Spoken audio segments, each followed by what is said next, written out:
We thought that at a time like this, when there's a lot of uncertainty of what's going on the ground in Israel and in the region, that this contribution the Council on Foreign Relations could make would be to assemble some of our experts and provide some sober, fact-based, informed analysis to you. That said, we're clearly in just the first phase of a tragic crisis, and it's possible it will spread, last for some time, and result in significant loss of human life. The implications for Israel, its relationship with the Palestinians, and the dynamics of the region are no doubt profound. And we're fortunate to have some of the world's leading experts who happen to be fellows here at the Council on Foreign Relations to help us make sense of it all. So let me start with Martin Indyk, if I can. Martin, how will this play out? Will it escalate and spread to Hezbollah elsewhere? Is this a massive failure on the part of Israeli intelligence or the Israeli political system? And what does it mean for the Biden administration? All in five minutes, if you don't mind. So I think there's a high potential for escalation, just because Israel is inevitably going to retaliate in a very strong way, possibly, I would say at this point, even likely, go into Gaza. And the result of that will be a very high loss of life on the Palestinian side. The numbers are already in the hundreds. I think that we don't know yet, and Ray will talk about this in terms of what Iran's role is. But if this is coordinated, as I suspect it is, then I think we can see a situation where Hezbollah could well join in. And then we've got a regional conflagration, the dimensions of which we have not seen, and which will be a real regional conflagration. Hopefully, we can head that off, but it's not going to be easy. There's a potential for eruption in the West Bank. Terrorist attacks against Israeli settlers will draw another harsh response in the West Bank. There could be a blow-up in Jerusalem or in Israel's Arab sector. So there's a high potential for escalation.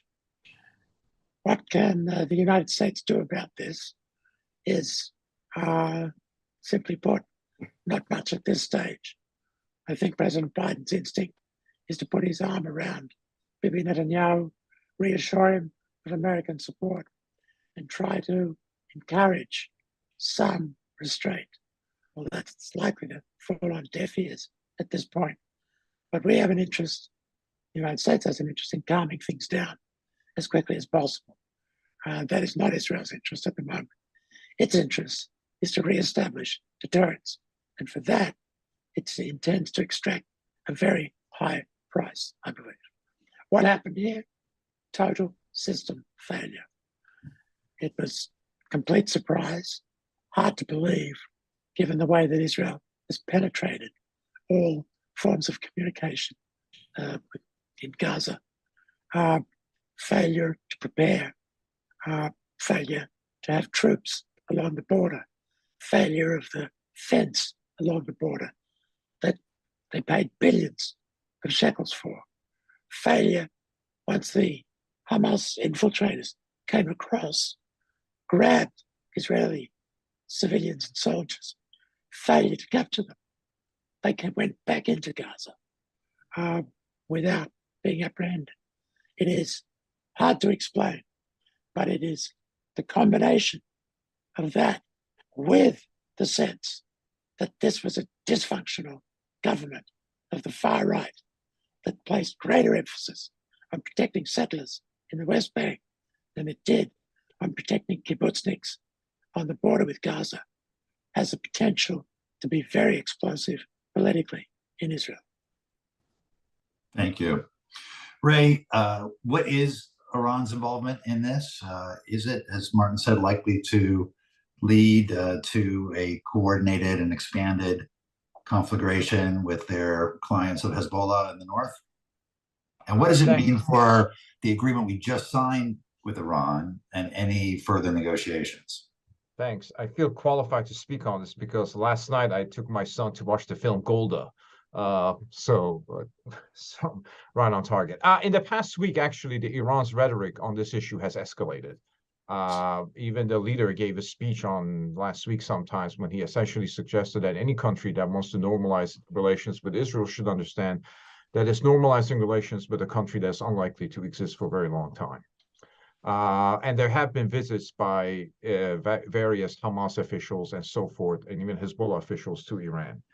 Iran has historically tried to use rejectionist forces or proxy forces in order to disrupt regional trends that it dislikes. As Martin remembers, in 1995, it was Hamas that essentially used violence to undermine a peace effort that was taking place at that time. There are operational links between Iran and Hamas, certainly on military level.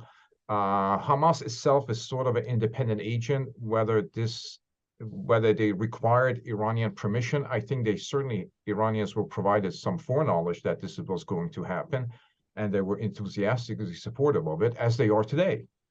Throughout the country, they're holding rallies supporting the Palestinians. Various members of the Iranian officials have come out, including Rahim Safavi, the military advisor to the leader and the former head of the Revolutionary Guard, suggesting that this is an important turning point for the Palestinians, and the objective should be destruction of Israel. In that sense, there certainly is an effort to engage in further escalation of this conflict. I don't think the Iranians will have any problem with this conflict escalating along the north, as Martin suggested. Whether Hezbollah will do so, it has to do with a lot of different operations and a lot of different perspective that Hezbollah brings to this table. But the escalation of this conflict has not in any way disturbed them. As a matter of fact, I think they're looking forward to it. Because to the extent possible, it at least retards the process of normalization between Israelis and the Saudis, which I have to say, in my opinion, was always a little bit far-fetched. I don't think all the angles were coming together.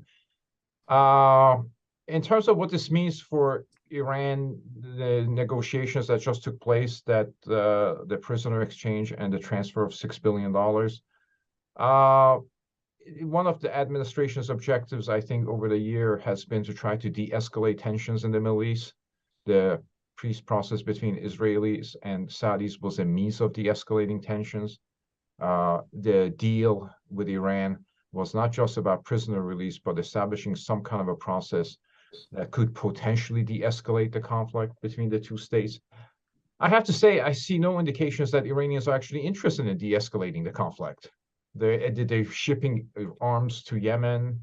They are certainly involved at some level with this outburst in the Palestinian-Israeli arena. And in that particular sense, and even their nuclear program is advancing. According to IAEA reports, even the level of 60% enrichment went up by 7%. So in that sense, they have no interest. They have demonstrated no particular interest in reduction of tensions, either in bilateral relations with the United States or in their regional activity as such. President Raisi, in his visit to New York, certainly did not betray any intention of reduction of tensions at all.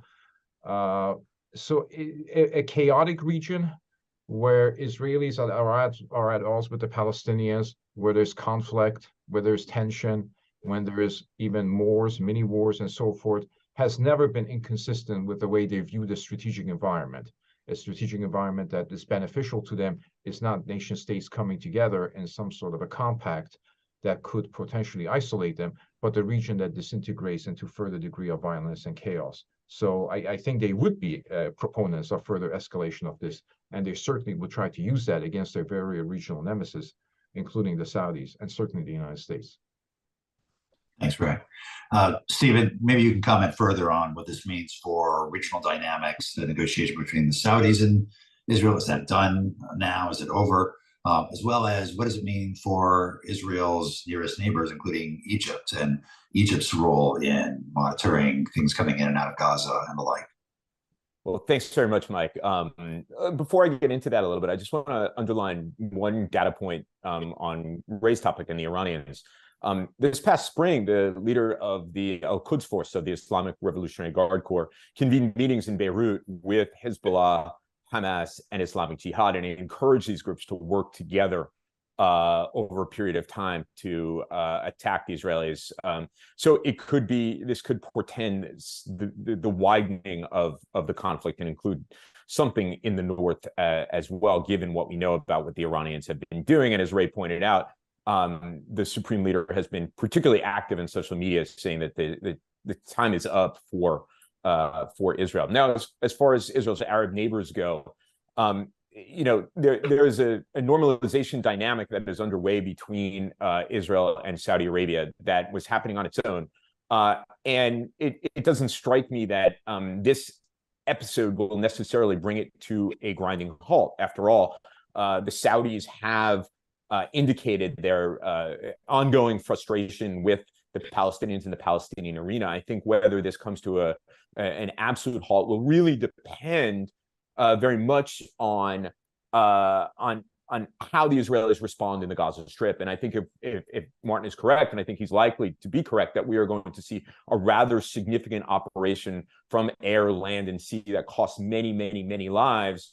I think this dynamic of normalization will likely slow down or come to a halt, at least for a period of time. It's also not lost on anybody that the pieces weren't all covered. You have significant opposition here in Washington among the president's own party to it, and actually among the current Israeli government, which, quite honestly, I see having a hard time surviving much longer beyond this crisis, but that nevertheless wasn't all of the relevant actors there weren't as interested in normalization as perhaps the prime minister and the foreign minister. Now, as far as other actors go, the Jordanians had issued a statement calling for de-escalation. They're obviously worried about violence in the West Bank. The Qataris, who have a representative in the Gaza Strip, who deal with the Israelis on a regular basis, issued a very tough statement that was unhelpful, placing the blame squarely on the Israelis. The interesting piece of this, the most interesting piece of this, will be Egypt, of course, coming on the heels of the revelations that Egyptian intelligence was involved in bribing the now former chairman of the Senate Foreign Relations Committee over Egypt's military aid, and the now chairman of the Senate Foreign Relations Committee vowing to block a significant portion of that aid. It is and has long been an Egyptian mission to help maintain stability in the Gaza Strip and peace between Israel and Hamas. And when that failed, it has long been Egyptian intelligence mission to go into Gaza, knock heads together, and try to de-escalate this situation. I think the problem for the Egyptians at the moment, although they will hold themselves out to be helpful, is that the Israelis are going to have to be given a lot of room and a lot of time, given the damage that Hamas has done and the casualties in Israel. So I think the Egyptians won't get any opportunity to do much in the short term. Thanks. Thanks, Stephen. Let's open it up. Questions from the participants, reporters. We'll take the first question from Barbara Usher. Thank you. Barbara Usher from the BBC. Could you talk a little bit about where you see U.S. policy going on this? Obviously, there's a sort of standard response with the short-term Gaza wars, but in the context of the Biden administration in particular, which has had these tensions with the Netanyahu administration over the aggressive settler policy, but even more so in a way over the judicial overhaul. And then also maybe a bit about that dynamics within the United States. You've had these kind of unusual episodes, this letter by academics saying that that Israel should be called out for apartheid policies recently. Even somebody like Ambassador Kurtzer talking about limiting aid. I think this was also very much triggered by the domestic Israeli scene. But if you could just maybe give us some pointers about where you think the U.S. policy will go and how this war has perhaps changed or altered or whatever the trajectory of it. Thank you. Martin, you want to take that one? Sure. So if this was a shock and a surprise to Israel, it's certainly a shock and surprise to the Biden administration, which relies heavily on assessments from Israel about what Hamas is up to. The Biden administration's approach to the Middle East from day one has been to calm things down, quote unquote. That's their first priority. And as we can see, that's not happening. So it's a major challenge to them, which can have a knock-on effect, as we've already discussed, in terms of its broader efforts to form a strategic security framework with Israel and Saudi Arabia. Israel, the militarily most powerful country in the region. Saudi Arabia, the economically most powerful country in the region. They present two anchors of an American offshore balancing approach to maintaining stability, while the United States focuses in Russia, Ukraine, and China in Asia. That's the strategic conception. It's out the window now, for all the reasons that have already been discussed. So what do you do in that situation? The instinct is to go back outside, pick up your assumptions and bring them back in, try to calm things down again. That's not a bad instinct, but it's not going to provide anything but a temporary reprieve, even if they can get it. So they have to begin thinking about a broader way to stabilize the situation. Having said that, nothing really lends itself to a positive approach. Hamas is intent on Israel's destruction. It benefits from instability, just like Iran does, as Ray said. The Israeli far right-wing government is not interested in doing anything with the Palestinian Authority, the moderate side of the Palestinians, let alone dealing with Hamas. So I think, and the Palestinian Authority itself has no legitimacy. So the United States really has very little to work with here, except to try to work with Israel, Egypt, Jordan, Qatar, our other allies in the region, to come together to try to just put a lid on this and worry about where it goes from there afterwards. But Israel and Hamas have had 5 rounds in something like more than 10 years of the same kind of scenario. And every time it ends with calm restored. The Israelis think deterrence is restored. And a modus vivendi is struck with Hamas informally, and it lasts until the next time. At a certain point, the United States needs to say, enough, we have to find a more stable and permanent solution. But it's very hard to get there from here. Megan, next question. We'll take the next question from Amar Manhadi from USA Today. Hey, it's actually from the Associated Press, but thank you for taking my question. If you could just the shock of the massive intelligence failure that seemed to happen, and the impact that this has for Netanyahu domestically.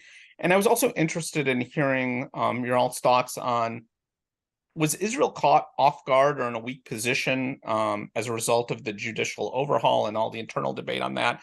Do you see that as having any impact on this moment? Thank you. I'll take the second one if somebody else wants to take the Yeah, first. Stephen, you want to take the first? Well, in terms of the intelligence failure, yeah, I think it's abundantly clear. You know, it just anecdotally, I was speaking with some Israelis this morning as events were unfolding, and one of their children was rushing back to their base. And the only thing that she could say as she was heading back to her base was that it was a massive intelligence failure across the board. That, you know, from the inside, Shin Bet, Mossad, military intelligence, no one had any idea that this was coming. After all, had they had any idea that this was coming, she would not have been enjoying herself on a weekend off as a drone operator. So I think that this is of the same massive calamity intelligence failure as you saw in October 1973. And when all is said and done, there'll be yet something that echoes the Agranat Commission, which looked into the intelligence failures of the 1973 war. Can I just say one thing on, because I have looked at issues of intelligence failure in other episodes. Once there's a commission is going to be established, as Stephen suggested, all governments after a disaster do a commission to figure out what happened. And you will see in those analyses that information was available about this sort of a thing coming up. And the question is not so much the lack of information being available regarding Hamas mobilization, is how was that information interpreted and why did senior political officials ignore it? Because in almost every case of intelligence failure, and I have looked at particularly in the 1979 Iran Revolution, there is a lot of information available about impending problems. But somehow that information is not digested by political leaders in a timely, effective way, and they turn around and immediately say intelligence failure. So, domestic politics? Yes, the division that was created in Israel by the judicial reform efforts of this far-right government, I think it's pretty clear, was a huge distraction, in particular for the army, where you had thousands of reservists saying they would not serve, and pilots who the Air Force operates on a reserve system saying they would not serve. And I think that roiled the IDF in a way that was, I think we'll discover, was a huge distraction. Secondly, with Ben Gvir, the Minister for so-called National Security, harassing the Prime Minister, the police, and his partner, Bezalel Smotrich, harassing the military about providing protection for settlers in the West Bank. There appears to have been a build-up of Israeli regular forces in the West Bank to protect the settlers. And that may be, I emphasize maybe, the reason why the border towns and kibbutzim along Gaza were left unprotected in this situation, which is otherwise very hard to believe that it could happen. Certainly, the protest movement, half of Israel basically, has now jumped to the conclusion that that is what happened, that the preoccupation with protecting and promoting the settlement enterprise caused a distraction from kibbutzim and town dwellers along the border to settlers in the West Bank. I think beyond that, there's been long now a sense of the dysfunction of this far-right government.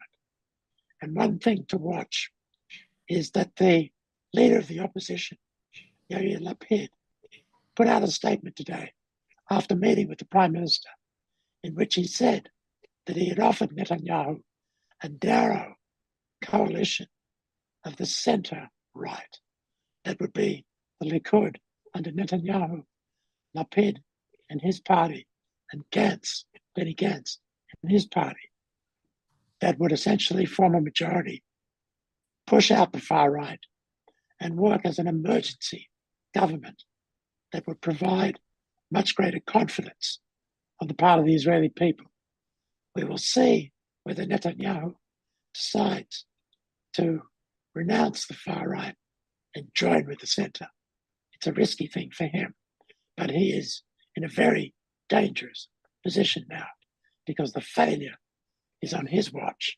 The casualties are on his watch, and he is politically in deep trouble. Megan, next question.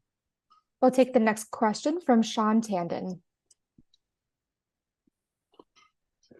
Hey there, thanks for doing this call. It's sort of a basic question, but I was wondering what do you think of the timing for why Hamas did this? What are the factors? I mean, could the Saudi-Israel normalization prospect be enough that they wanted to reframe the narrative, put the interest back on the global interest back on the Palestinian issue? Is it also because of the anniversary of the Yom Kippur War? What do you think the factors are there for Hamas? And also, maybe this goes to Ray's point, the role of Iran. To what extent do you think there's coordination in this? I mean, obviously there's moral support.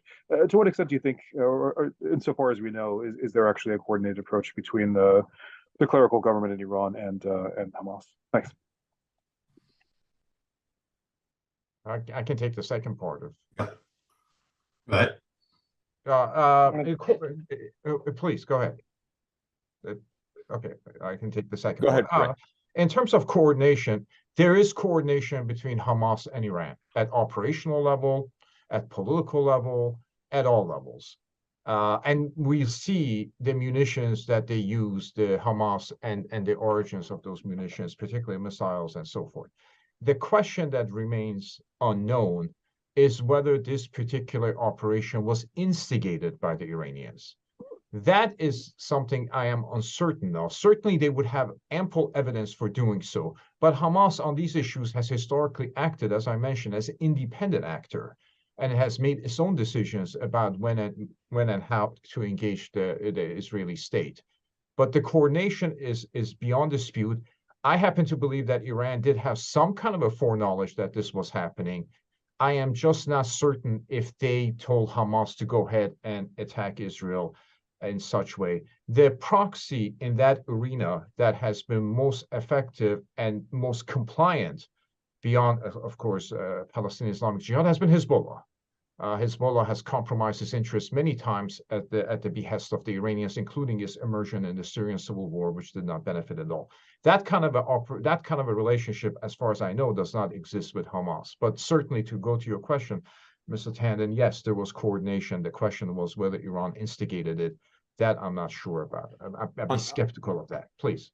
On the question of timing, I don't think anybody knows at this point. There's certainly something, poetic, if in a macabre way, about doing this on essentially the 50th anniversary of the 1973 war. But what makes the issue of Hamas-Iran coordination tantalizing here is that clearly the Iranians have an interest in disrupting the normalization process between Israel and Saudi Arabia. And this might, from their perspective, be a way to do it. But of course, I think in this early going, we don't have any hard information as to why the timing was today. I think it's worth reflecting on the fact that the assumption that the Israelis were operating on, and we were too, was that Hamas was interested in a live and let live approach. They were pushing for more Palestinian workers to go into Israel from Gaza. They were earning money from the proceeds that those workers brought back into Gaza. They were looking for more money from Qatar. They were rebuilding Gaza. The idea that that was a huge smokescreen for something that they were preparing for a very long time, because the simultaneous nature of the attack, the firing of thousands of rockets, the land, sea, and air infiltration could not have been done overnight. And they had to be engaged in a massive deception operation as well.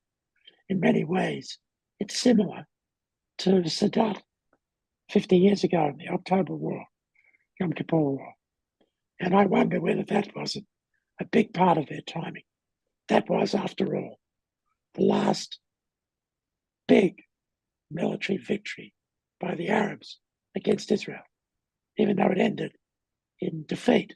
But the crossing of the Suez Canal, the gaining of the Golan Heights by Syria, was a huge achievement for the Arab armies. And I think Hamas, looking back at it now, wanted to use that, wanted to show that they could do what Sadat did. There's a big difference, however.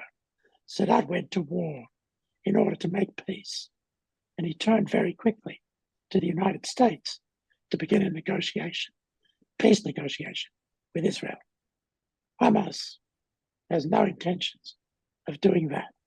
It's rather, I think, wanting to build its reputation, destroy further the legitimacy of the Palestinian Authority, show themselves as the fighters in the Arab world compared to the sheikhs, who all they want to do is make peace with Israel and make money out of it. I think that that was their basic calculation. It's totally amazing, shocking to me, that they were able to do it without Israel or the United States picking up on it. We'll take our next question from Daniel Drozner. Hi, thanks to all for you for doing this. I guess my question is about what the fallout will be within Israeli domestic politics, because I assume that we're about to witness the mother of all blame games in terms of who bears the responsibility for the failure in intelligence. And if there's one thing we know about Benjamin Netanyahu, it's that he's survived for something like 20 years. So I guess my question is, how is Netanyahu going to try to play this in such a way that presumably the IDF bears the brunt of the blame as opposed to himself? And is it possible for him to do that? Or is this such a colossal failure that not even Netanyahu's political skills are going to be able to avoid the blame? Martin? Look, certainly he will try, Daniel, to do what you suggest. But you probably have noticed that he's not quite as effective as the spin meister than he used to be. And the reason is because he doesn't have, notwithstanding his protestations, he doesn't have his hands on the steering wheel. Smotrich and Ben Gvir, the far-right ministers in his government, ignore him, and they basically do what pleases them. I can't imagine what the cabinet meeting is like with those guys in there, trying to shift the blame to him, of course, trying to gain some political advantage out of it. So he's in a very difficult situation. Secondly, it's the government's responsibility to protect its citizens. He can't just blame the army for that. Such high casualties means that he is going to have to take responsibility, as much as he may try to avoid it. That's why I suspect his best option is to go with Lapid and Gantz and try to establish a different, responsible government where, going forward, he can deal with this problem in a more effective way. If he doesn't, he's using a dysfunctional operation to try to deal with Israel's most serious crisis in 50 years. And I think he's smart enough to know that that's not going to work. But we'll have to see. We'll take the next question from Massimo Calabresi. Hello, thank you for doing this. It's very interesting and helpful. Massimo Calabresi from Time Magazine. My question is, what, if any, risk or danger is there of this conflict expanding into a wider regional conflict, engaging any other state-level militaries, or is it a sub-state proxy war conflict, as far as you can tell? Stephen, you want to take that one? Yeah, I think it's unlikely that we're going to see a kind of interstate conflict between an Arab army and Israel, but there is a real danger that we will see Hezbollah and Israel, which is kind of the nightmare scenario. And as I mentioned before, and as Ray has also mentioned, the idea of Iranian coordination raises the prospect of the potential for the North to get violent as well. There have been sporadic press reports today of infiltrators from the North trying to make it into Israel. That's been an ongoing problem in the North for many months now. But now that there is a very significant conflict going on in the South, it's something that I think everybody should be on the high alert for. We'll take the next question from Jeffrey Rosen.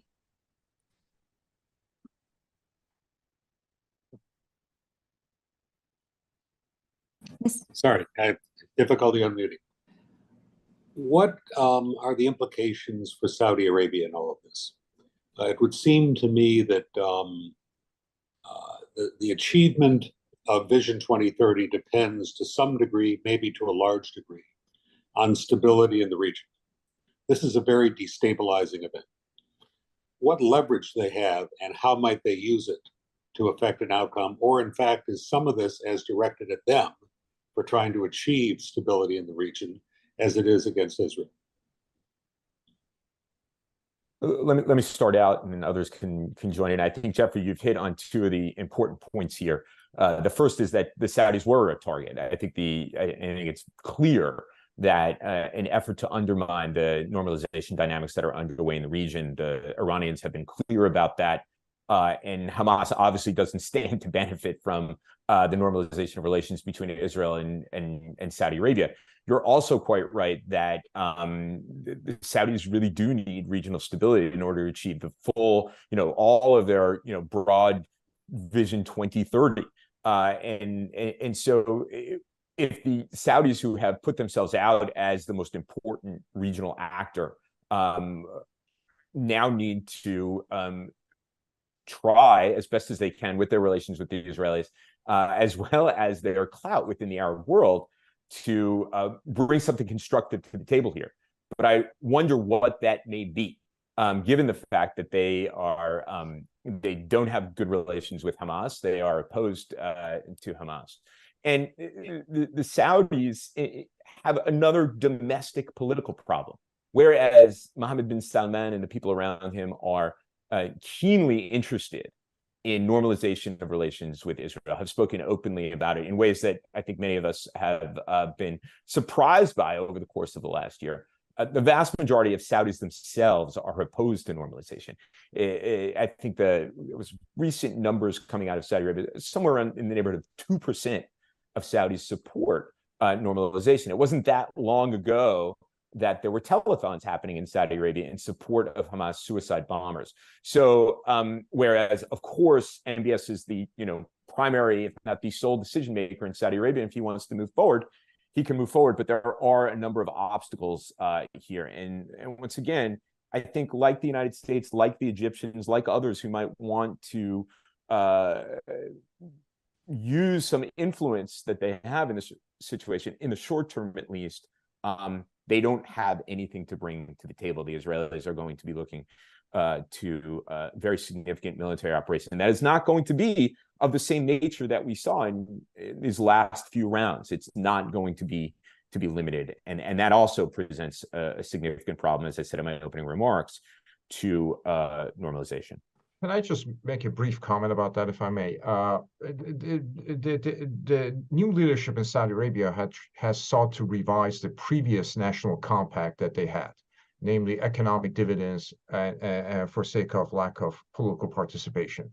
To some extent, the Saudi government is trying to put Saudis back to work. It's making demands on the Saudi citizens in terms of taxation, in terms of participation in the workforce, in terms of actually burdening everyday activities, and what it offered them is cultural and social liberalization. That was always a tenuous compact, in my opinion. I've seen a predecessor of that in Iran in the 1970s, and then normalization of Israel, which, as Stephen suggested correctly, has really no support within the Saudi community or for the larger Arab community. It further puts stress on the Saudi government in dealing with its domestic audiences. And the other thing that the Prince bin Salman has done is a very vicious anti-Shia campaign that they have launched that further aggravates the problems that they have and further provides Iran with inroads into their country in terms of their vulnerable constituency. Trying to change the national compact within the Saudi Arabia, trying to change Saudi regional position, trying to refashion the Saudi economy. These are extraordinary things to do if you take them one at a time. If you do all three at the same time with this degree of alacrity, it can be destabilizing. Speed kills, and this is a really an extraordinary experiment, whose conclusion at this point remains uncertain, but certainly there are reasons to believe that it will be stressed in the coming weeks and months and years. Can I just add one thing here that's worth watching? This war, of course, is taking place at a time when social media has kind of gone wild. And the killing of Israelis and Palestinians is now being broadcast, not just on CNN, but through the various social media channels, videos, who knows whether they're doctored or not. But this is going to, and the Saudi people are very connected in terms of the internet. The videos that will come out of Israeli retaliation in Gaza is going to exacerbate the anger in the Arab world, and I think particularly in Saudi Arabia. And this is going to be very hard for Mohammed bin Salman to control. We'll take our next question from Mark Goldberg. Hi, it's Mark Goldberg with Global Dispatches. Thank you all. This has been super valuable. Do you foresee any sort of domestic political pressure within Israel to strike Iran directly? And are there scenarios you might envision in which Israel might launch, kinetic military action against Iran?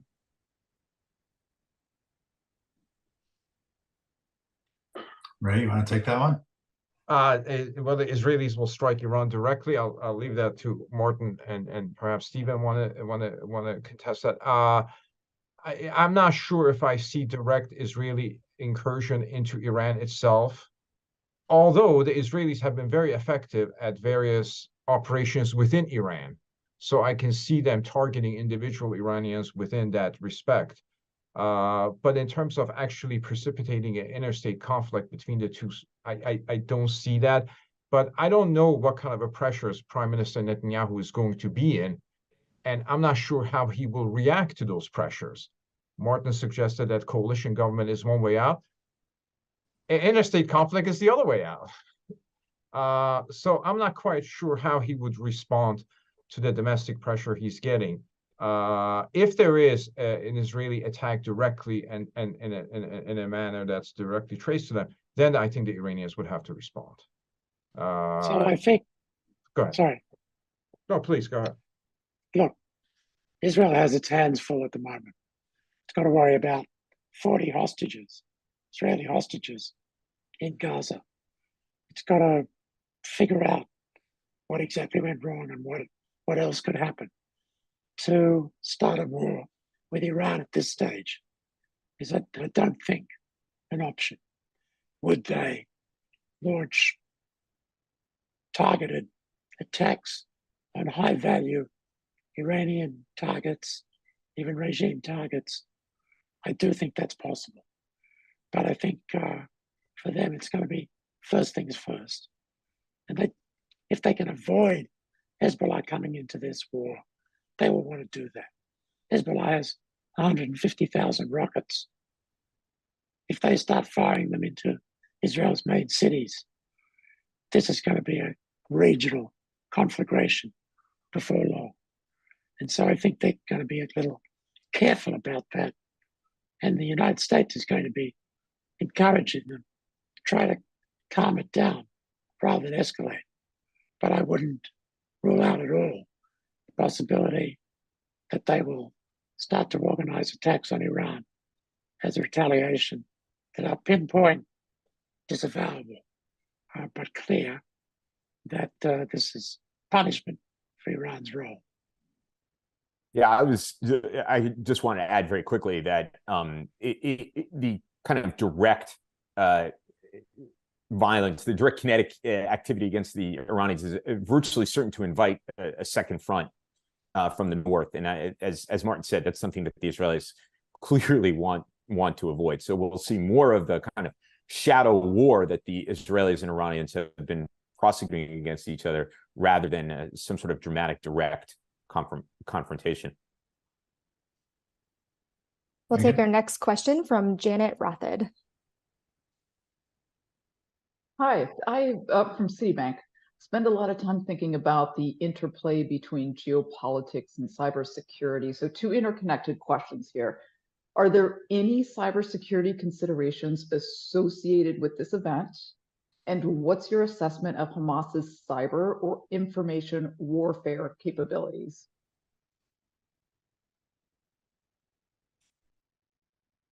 Well, certainly not my area of expertise, but it seems to me that this is where low tech beat high tech.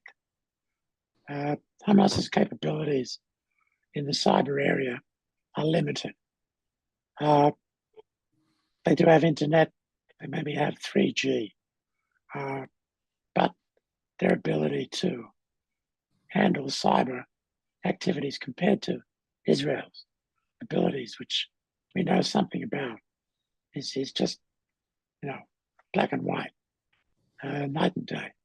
So I think that they took advantage of the fact that Israel had become dependent on their interception of all of Hamas's communications, ability to listen in, to perhaps deceive the Israelis, and to have an OPSEC way of operating that the Israelis could not intercept, not because it was sophisticated, but because it was, like pigeon carriers.